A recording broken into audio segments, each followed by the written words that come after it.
Donc cette année, l'État était visiblement en retard pour traiter les dossiers. Donc l'État a en fait emprunté de l'argent aux banques pour pouvoir donner des aides aux agriculteurs. Donc ils ont fait les calculs par rapport aux aides qu'on percevait les années d'avant, pas par rapport à ce qui était réellement dû à l'agriculteur.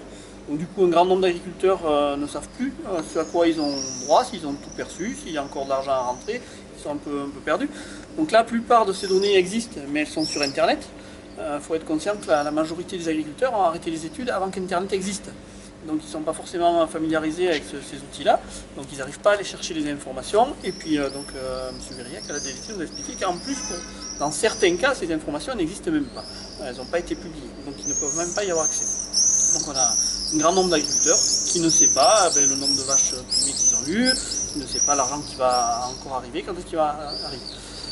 Donc M. Verriac nous a assuré, donc c'était comme ça pour cette année. Donc l'année prochaine, on repart aussi sur un emprunt.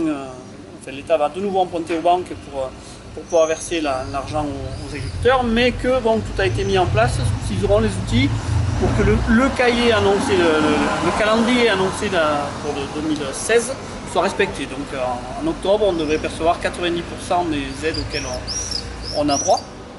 Donc voilà, donc moi après ce qui me fait un peu râler, c'est que donc, ce schéma-là conduit l'État à payer des intérêts aux banques. C'est des intérêts qui sont, je prends sur une exploitation comme la mienne, les intérêts ont représenté 550 euros.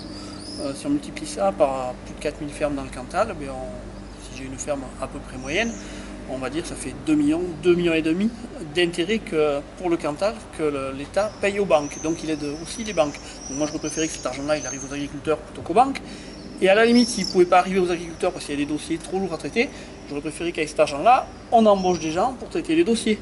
On crée de l'emploi. Là pour moi, on aide plus la banque finalement que les paysans ou que les citoyens.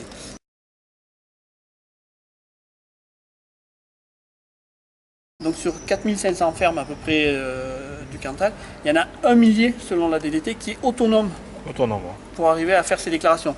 Autonome, sachant que c'est souvent un fils ou la compagne ou quelqu'un, un proche qui fait la déclaration, c'est pas l'agriculteur lui-même. Oui, parce que ce n'est pas si simple que ça. En plus de ça, les déclarations, c'est assez compliqué. Enfin, il faut maîtriser quand même assez Internet, c'est pas mon cas, mais c'est assez compliqué, quoi. Alors donc, tout ça, ça fait qu'on n'est pas assez informé, quoi. Et il devrait encore envoyer un peu de papier, ça serait quand même informer les gens, les paysans, de savoir où c'est qu'ils en sont au niveau déclaration, au niveau aides qu'ils vont toucher, tout ça, quoi.